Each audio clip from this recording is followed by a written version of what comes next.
ପରିଚୟ ଦେବେ।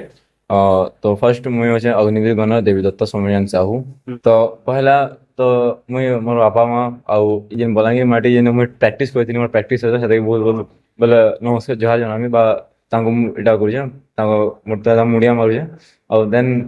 वर्दी पिंधा पर जेन फील्ड आछे एटा explain can not explain no word sir. मुझे स्टार्टिंग होता मोर मॉर्निंग अर्ली स्टार्टिंग होता 5 o'clock और तापरे 5 o'clock नो 7 o'clock तक मोर 2 घंटा पे मोर स्टेडियम रखा जाउतला फिरोजपुर पंजाब। और तो मोर बापा फर्स्ट फर्स्ट रखा कहते कि आर्मी इंडियन आर्मी बोली इंडियन आर्मी रे पोस्टेड हवा लगी और देश वाला ही एगाटा हवा लगी। କାଣା ମେସେଜ फर्स्ट तो मेसेज है कि जे आर्मी रे बहुत पेरेंट्स बहुत पिला माने भाबसन जे आर्मी गला मरी जिवो बोले बट आर्मी मरवार लगी नहीं से आर्मी मारवार लगी है से जेटा है जे कि पहला तो सब जेते भी एटा करूछन तो पहले तांको फर्स्ट स्टडीज है एंड देन आफ्टर तांको हार्ड वर्क्स आउ तापरे एटा कहमे ये कि जेन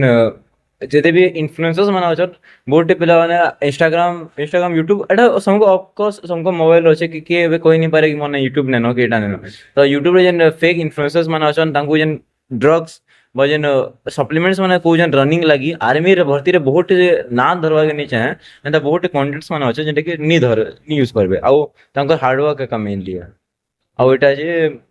कि हार्डवर्क करी सारा पर एटा नहीं भाबे जे कि 2 घंटा रनिंग कर देनी तापे तो हिगला आउ किछि करबा न था तो हम कहमी आर्मी रे पढ़ा भी আছে बहुत खुशी एटा है जे कि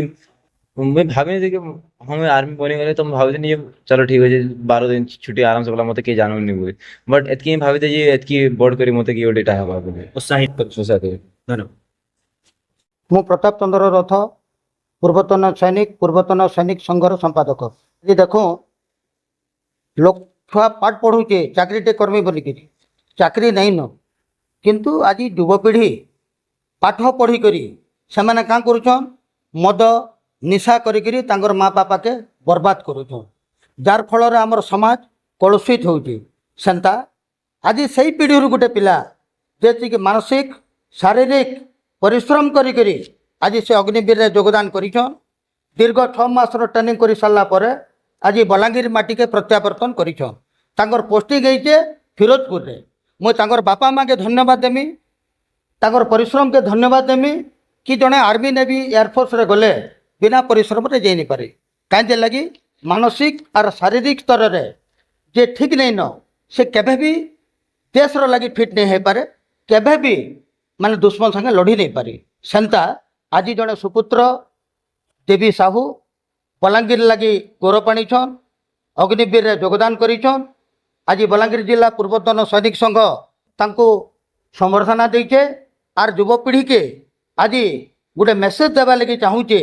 जे सरकार योजना करिछन ठीक करिछन किंतु तांकर जेन 4 वर्ष परे तांकर भविष्य जेन अंधार करूछन से अंधार नहीं करू तांको एक्स सर्विसमैन रो मान्यता मिलू तांको पेंशन दिया जाऊ। सरकार भी राज्य सरकार माने 10% 20% रिजर्वेशन देइछन तांको हमर फायर रे और पुलिस रे सेटा टिके बढ़ाई जाऊ आर तांको एक्स सर्विसमैन रो मान्यता दिया जाऊ। शहीद हेले शहीद रो मान्यता नहीं मिलबार आपण जानिथिबे विगत दिन रे गुटे पंजाब रे अग्निवीर शहीद होइतिला लोक डिमांड करथिले ताके शहीद रो मान्यता मिलू सेटा शहीद रो मान्यता भी तांको मिलू जार फल रे युवपीढ़ी उत्साहित हेबे। आउ आज जेन युवपीढ़ी अछन चाकरी खोजुछन चाकरी नहीं खोजु इटा गोटे बढ़िया योजना सरकार देश रो सेवा करबार संगे संगे तांको वेतन भी दउछन सेते लगी निशारू चरसरू जेन आज बलांगीर कलुषित हेबा के लगी छे बलांगीर पार्श्ववर्ती अंचल रे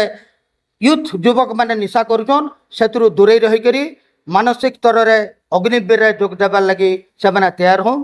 बलांगीर जिला पूर्वतन सैनिक संघ तरफ एटा गोटे वार्ता है आर आमे आज देवी प्रसाद साहूर